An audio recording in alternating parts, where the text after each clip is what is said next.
Agar uyingizga elektr, gaz, suv, oqova suv chiqindi, issiqlik yoki issiq suv bo'yicha kvitansiyalar kelayotgan bo'lsa, bugungi ma'lumotni albatta oxirigacha eshiting. Chunki ko'pchilik odamlar o'zida imtiyoz borligini bilmasdan yillar davomida ortiqcha pul to'lab keladi. Eng og'iri, ayrim oilalar 100% kompensatsiya yoki to'lovni kamaytirish huquqiga ega bo'lsa ham kvitansiya keldi, demak to'lash kerak deb o'ylaydi. Men bugun sizga juda muhim masalani sodda tilda tushuntiraman. Qaysi 6 kvitansiyani ko'r-ko'rona to'lamaslik kerak? Kimlarda imtiyoz bo'lishi mumkin? Kompensatsiyani qanday talab qilish kerak? Qaysi joyga murojaat qilinadi va qanday hujjatlar kerak bo'ladi? Hozirning o'zida kanalga obuna bo'ling, videoga like bosing. Chunki bu ma'lumot sizning oilangiz, ota-onangiz, qo'shningiz yoki tanishingizning pulini saqlab qolishi mumkin. Oldin odamlar kommunal xizmatlar bo'yicha kvitansiya kelsa, uni tekshirmasdan to'lab yuborardi. Elektr uchun alohida, gaz uchun alohida, ichimlik suv uchun alohida, oqova suv uchun alohida, maishiy chiqindi uchun alohida, ko'p qavatli uylarda esa issiqlik yoki issiq suv uchun alohida hisob-kitob yuritiladi. Har bir kvitansiyada summa bor, shaxsiy hisob raqam bor, qarzdorlik ko'rsatiladi. Oddiy fuqaro esa agar to'lamasam penya yoziladi, xizmatni uzib qo'yishadi deb qo'rqadi. Lekin hozir vaziyat o'zgargan.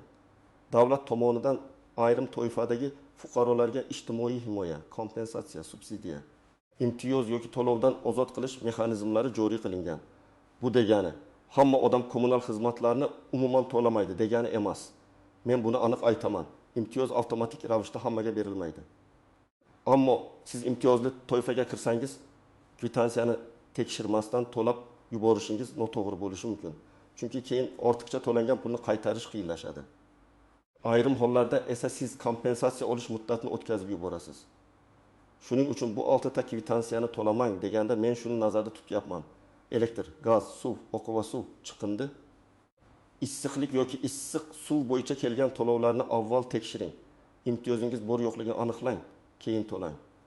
Agar sizga 1% kompensatsiya tegishli bo'lsa, xizmat ko'rsatuvchi tashkilot yoki ijtimoiy himoya organlari bu summani qoplab berishi kerak. Agar qisman imtiyoz bo'lsa, siz faqat qolgan qismini to'lashingiz kerak. Men amaliyotda ko'p ko'rganman. Eng ko'p zarar ko'radiganlar bu pensionerlar, nogironligi bo'lgan shaxslar, kam ta'minlangan oilalar, yolg'iz yashovchi keksalar, boquvchisini yo'qotgan oilalar, urush va mehnat fronti faxriylari, ijtimoiy reyestrga kiritilgan oilalar, nogiron farzandi bor ota-onalar va ayrim hollarda ko'p bolali oilalar. Bu odamlar ko'pincha o'z huquqini talab qilishga uyaladi yoki davlat o'zi biladi, agar imtiyoz bo'lsa o'zi hisoblaydi deb o'ylaydi. Afsuski, amalda hamma narsa doim avtomatik ishlamaydi. Birinchi kvitansiya, elektr energiyasi, elektr bo'yicha hisoblagich ko'rsatkichlari noto'g'ri kiritilishi, eski qarzdorlik yangi egaga o'tib qolishi. Imtiyoz shaxsiy hisobga ulanmagan bo'lishi mumkin. Masalan, bir pensioner ayol oyga 180 kW elektr ishlatadi. Tarif bo'yicha unga 9000 so'm hisoblandi deylik.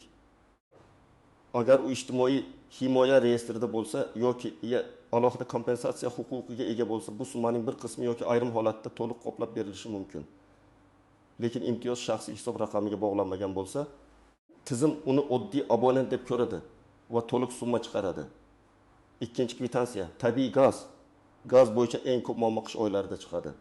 Masalan, xonadon qishda isitish uchun ko'proq gaz ishlatadi. Bir oyda 400 ming so'mlik gaz yozildi deylik. Agar oila kam ta'minlangan bo'lsa, kompensatsiya olish huquqi bo'lishi mumkin. Lekin ko'p odamlar kompensatsiya alohida ariza bilan olish kerakligini bilmaydi. Natijada gaz kvitansiyasini to'liq to'laydi.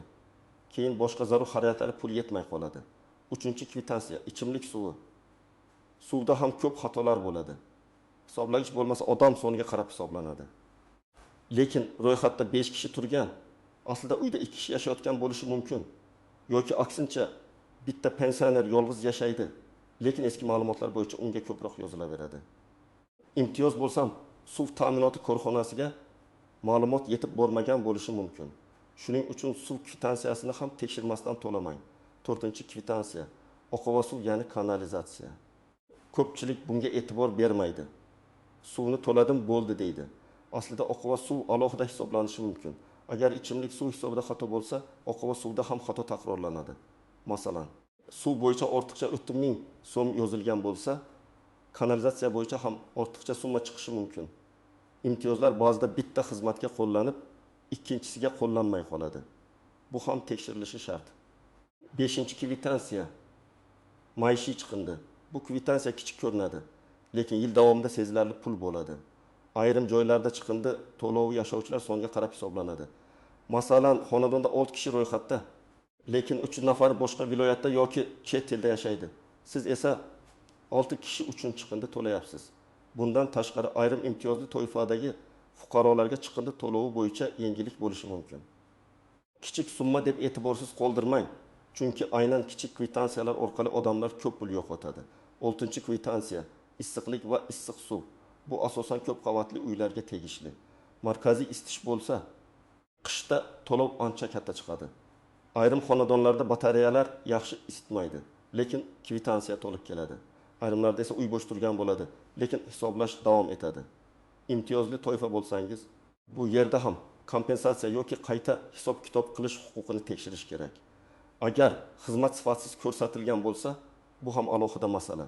Siz sifatli xizmat uchun to'laysiz, qog'ozdagi xizmat uchun emas. Endi misol bilan tushuntiraman. Birinchi misol, yolg'iz pensioner ota bor. U 72 yoshda bir xonali uyda yashaydi. Har oy elektr taqamning, gaz FH1000, suv va o'quva FH1000, chiqindi YH1000, isitish 2000 so'm bo'lib, jami 7000 so'm atrofida to'lov chiqadi. Pensionerning pensiyasi 1.200.000 so'm bo'lsa, kommunal to'lovlar deyarli yarmiga yaqinlashadi. Agar u ijtimoiy himoya yoki kompensatsiya huquqiga ega bo'lsa, bu 7000 so'mning katta qismi qoplanishi mumkin. Lekin u bilmasa, har oy o'z cho'ntagidan to'laydi. Ikkinchi misol, kam ta'minlangan oila. Uyda ota-ona va 3 farzand bor. Ota mavsumiy ishlaydi, ona uyda bolalarga qaraydi. Qishda gaz va elektr oshadi. Kvitansiyalar jami 700.000 so'm chiqadi. Oila qarz bo'lib qolmaylik deb oziq-ovqatdan qisadi va kommunalni to'laydi. Aslida bunday oila ijtimoiy reyestrga kiritilgan bo'lsa, subsidiya yoki kompensatsiya so'rash imkoniga ega bo'lishi mumkin. Ular buni bilmasa, yordamdan foydalanmaydi. Uchinchi misol, nogironligi bo'lgan shaxs bor oilada, uyda inguruh nogironligi bo'lgan fuqaro yashaydi, uning dori-darmon, parvarish, transport xarajatlari bor. Kommunal to'lovlar esa odatiy tartibda kelmoqda. Bunday vaziyatda imtiyozlar masalasini albatta tekshirish kerak. Chunki qonunchilikda nogironligi bo'lgan shaxslarni ijtimoiy himoya qilish, ularga moddiy yengillik yaratish mexanizmlari mavjud. Siz menga hech kim aytmadi deb kutmasligingiz kerak. Men doim aytaman, imtiyoz talab qilinadi, tekshiriladi, rasmiylashtiriladi. Eng katta xato men imtiyozliman. Demak, umuman to'lamasam ham bo'ladi deb o'ylash. Yo'q, bunday emas. Imtiyoz rasmiy tasdiqlanmaguncha, shaxsiy hisob raqamiga kiritilmaguncha yoki kompensatsiya ajratilmaguncha qarzdorlik paydo bo'lishi mumkin. Shuning uchun kvitansiyani shunchaki tashlab qo'yish xavfli. To'g'ri yo'l. Avval tekshirasiz, ariza berasiz, qayta hisob-kitob talab qilasiz, kompensatsiya chiqishini kutasiz yoki yozma javob olasiz. Ikkinchi nozik jihat. Imtiyoz shaxsga berilishi mumkin, lekin kvitansiya boshqa odam nomida bo'ladi. Masalan, uy vafot etgan otaning nomida qolgan, lekin unda imtiyozli pensioner ona yashayapti. Kommunal shaxsiy hisob esa hali ham eski egada. Bunday holatda tizim onaning imtiyozini ko'rmasligi mumkin. Shuning uchun egalik hujjatlar ro'yxatda turish, yashash faktini tasdiqlash, shaxsiy hisob raqamini yangilash muhim. Uchinchi nozik jihat, kompensatsiya hamma iste'molga emas. Belgilangan me'yor doirasiga berilishi mumkin. Masalan, davlat ma'lum miqdordagi elektr yoki gaz iste'moli uchun yordam beradi. Undan ortiq ishlatilgan qismini oila o'zi to'laydi. Bu juda muhim. Agar siz me'yordan ko'p ishlasangiz, nega 100% qoplanmadi deb hayron bo'lmang. 100% kompensatsiya ayrim toifa, ayrim xizmat yoki belgilangan me'yor ichida bo'lishi mumkin. Shuning uchun aniq javobni o'z hududingizdagi ijtimoiy himoya organidan yozma ravishda oling. 4-tuzoq eski qarzdorlik. Ba'zan odam uy sotib oladi yoki ijaraga kiradi. Keyin kvitansiyada katta qarz chiqadi. Bu qarz sizning davringizga tegishlimi yoki oldingi abonentdan qolganmi? Tekshirish kerak. Ayniqsa elektr, gaz, suv bo'yicha hisoblagich ko'rsatkichlarini topshirish, qabul qilish dalolatnomasi bo'lmasa, nizolar kelib chiqadi. Men tavsiya qilaman. Uy olganingizda yoki ijaraga kirganingizda barcha hisoblagich rasmini oling. Shaxsiy hisob raqamlarini tekshiring. Qarzdorlik yo'qligi haqida ma'lumot oling. 5-tuzoq. Bank ilovasida ko'ringan summa har doim ham yakuniy haqiqat emas. bank ilovasi xizmat ko'rsatuvchi tashkilot bazasidan ma'lumot oladi. Agar bazada xato bo'lsa, ilovada ham xato chiqadi. Siz to'lab yuborsangiz, keyin men ortiqcha to'labman deb isbotlashga to'g'ri keladi. Shuning uchun katta summa ko'rsangiz, ayniqsa odatdagidan 2-3 barobar ko'p bo'lsa, darhol to'lamang. Avval tashkilotga qo'ng'iroq qiling, shaxsiy kabinetingizdan tekshiring, hisoblagich ko'rsatkichini solishtiring. 6 nozik jihat xizmat sifati. Masalan, isitish uchun 300 ming so'm kvitansiya keldi, lekin uy sovuq, batareya iliq ham emas. Bunday vaziyatda siz shunchaki norozilik bildirmasdan davlatnoma tuzdirishingiz kerak. Boshqaruv kompaniyasi, issiqlik ta'minoti korxonasi yoki mahalla vakillari ishtirokida harorat o'lchanishi, xizmat sifati qayd etilishi kerak. Shunda qayta hisob-kitob talab qilish imkoniyati paydo bo'ladi. Og'zaki shikoyatning kuchi ham yozma ariza va dalolatnoma esa dalil bo'ladi. 7-nozik jihat imtiyoz muddati. Ayrim imtiyozlar doimiy bo'ladi. Ayrimlari esa ma'lum muddatga beriladi. Masalan, oila kam ta'minlangan sifatida reyestrga kiritilgan bo'lsa, bu maqom vaqti bilan qayta ko'rib chiqilishi mumkin. Muddat tugasa, kompensatsiya to'xtashi mumkin. Odam esa oldin bor edi-ku deb yuradi. Shuning uchun har 6 oy yoki 1000 yilda hujjatlaringizni tekshirib turing. Endi eng muhim qismga keldik. Siz bugun videoni ko'rdingiz va o'zingizda yoki yaqinlaringizda imtiyoz bo'lishi mumkin deb o'yladingiz. Nima qilasiz? Birinchi qadam, 6 ta kvitansiyani yig'ing. Elektr, gaz, ichimlik suvi, oqova suv chiqindi. Issiqlik yoki issiq suv bo'yicha oxirgi 3 oylik to'lovlarni ajrating. Agar qog'oz kvitansiya bo'lmasa, bank ilovasidan skrinshot qiling yoki xizmat ko'rsatuvchi tashkilotdan ko'chirma oling. Har birida shaxsiy hisob raqami abonent FI. Manzil va qarzdorlik ko'rsatilgan bo'lishi kerak. Ikkinchi qadam, kimning nomiga rasmiylashtirilganini tekshiring. Uyda imtiyozli shaxs yashaydi, lekin kvitansiya boshqa odam nomida bo'lsa, bu muammo bo'lishi mumkin. Gaz ta'minoti, suv ta'minoti, chiqindi korxonasi va issiqlik tashkiloti abonent ma'lumotlarini yangilash kerak bo'ladi. Buning uchun pasport yoki ID karta, JSashir, uy hujjati, kadastr, ijar shartnomasi yoki ro'yxatda turish ma'lumotlari so'ralishi mumkin. 3-qadam, ijtimoiy maqomingizni aniqlang. Agar siz pensioner bo'lsangiz, pensiya guvohnomasi yoki pensiya olishingizni tasdiqlovchi ma'lumot kerak. Nogironlik bo'lsa, nogironlik ma'lumotnomasi kerak. Kam ta'minlangan oila bo'lsangiz, ijtimoiy himoya yagona reyestrida bor yo'qligingizni tekshiring. Boquvchisini yo'qotgan oila bo'lsangiz, tegishli nafaqa yoki guvohnomalarni tayyorlang. Ko'p bolali oila bo'lsangiz, bolalar tug'ilganlik guvohnomalari va oila tarkibi haqida ma'lumot kerak bo'lishi mumkin. 4-qadam. Mahalla yoki inson ijtimoiy xizmatlar markaziga murojaat qiling. Hozir ko'plab ijtimoiy yordam masalalari inson markazlari mahalla yettiligi yoki yagona interaktiv davlat xizmatlari portali orqali ko'rib chiqiladi. Siz shunday deb murojaat qilasiz.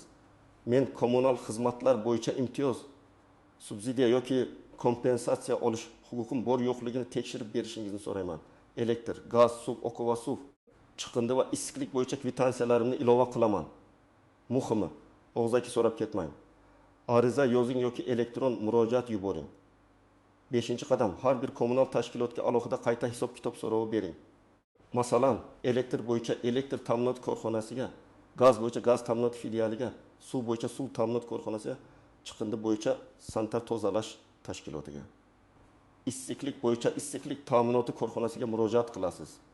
Arizada shunday yozish mumkin. Mening xonadonim bo'yicha hisoblangan to'lovlarni tekshirib, mavjud imtiyozlar va kompensatsiyalarni qo'llagan holda qayta hisob-kitob qilib berishingizni so'rayman. Hisoblagich ko'rsatkichlari, yashovchilar soni va abonent ma'lumotlarini solishtirishni so'rayman. 6-qadam. Javobni yozma oling. Telefon orqali sizga imtiyoz yo'q ekan deyishdi bo'ldi deb to'xtamang. Yozma javob talab qiling. Chunki yozma javob bo'lsa, keyin yuqori tashkilotga, iste'molchilar huquqlarini himoya qilish organlariga yoki sudga murojaat qilish mumkin. Og'zaki javobni isbotlash qiyin. 7-qadam, agar ortiqcha to'lagan bo'lsangiz, pulni qaytarish yoki keyingi oylarga o'tkazishni so'rang. Ko'p tashkilotlar ortiqcha to'langan summani naqd qaytarib bermaydi, lekin keyingi to'lovlarga hisoblab qo'yishi mumkin. Masalan, siz 300 ming so'm ortiqcha to'lagan bo'lsangiz, keyingi 2-3 oyda kamroq to'laysiz. Buning uchun ham ariza yozish kerak. 8-qadam. Hisoblagich ko'rsatkichlarini muntazam yuboring. Ko'p ortiqcha to'lovlar aynan hisoblagich ko'rsatkichi vaqtida kiritilmagan uchun kelib chiqadi. Elektr, gaz va suv hisoblagichlarni oy oxirida suratga oling. Raqamlar aniq ko'rinsin.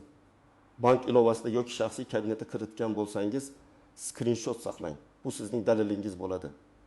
9-qadam, agar xizmat sifatsiz bo'lsa, dalolatnoma tuzdiring. Issiqlik yo'q, suv bosimi past, chiqindi vaqtida olib ketilmayapti. Gaz bosimi yetarli emas. Elektr uzilishlari ko'p bo'lsa, shunchaki shikoyat qilib yurish yetarli emas. Dalolatnoma foto, video, qo'shnilar guvohligi, murojaat raqami kerak. Shunda siz to'lovni qayta ko'rib chiqishni talab qila olasiz. 10-qadam, yaqinlaringizni ham tekshirib bering. Ayniqsa keksalar, yolg'iz yashovchi ayollar, nogironligi bo'lgan fuqarolar. Savodxonligi past yoki internetdan foydalana olmaydigan odamlar ko'pincha imtiyozlardan bexabar bo'ladi. Siz ularning kvitansiyalarını ko'rib bering. Ba'zan bitta oddiy tekshiruv bilan oyiga 1000, 200 ming, hatto 500 ming so'mgacha tejash mumkin. Demak, elektr, gaz, ichimlik suvi, oqova suv, chiqindi, issiqlik yoki issiq suv kvitansiyalarni ko'rib to'lamang. Avval tekshiring. Imtiyozingiz bormi? Kompensatsiya huquqingiz bormi? Hisoblagich to'g'ri kiritilganmi? Yashovchilar soni to'g'rimi? Eski qarzdorlik sizga tegishlimi? Xizmat sifati talabga javob beradimi? Agar siz imtiyozli toifaga kirsangiz, 100% yoki qisman kompensatsiya olish imkoniyatingiz bo'lishi mumkin. Men sizdan bir narsani so'rayman. Bugunoq ota-onangiz, buvingiz, qo'shningiz yoki kam ta'minlangan tanishingizning kvitansiyalarını tekshirib bering. Balki ular yillar davomida ortiqcha to'lab kelayotgandir. Fikringizni izohlarda yozing. Sizning hududingizda kommunal kvitansiyalar bo'yicha qanday muammolar bor? İmtiyoz yoki kompensatsiya olganlar bormi? Videoga like bosing. Kanalga obuna bo'ling va bu ma'lumotni boshqalarga ham yuboring. Bu oddiy maslahat emas. Bu oilaviy byudjetni saqlab qoladigan muhim huquqiy va amaliy ma'lumot.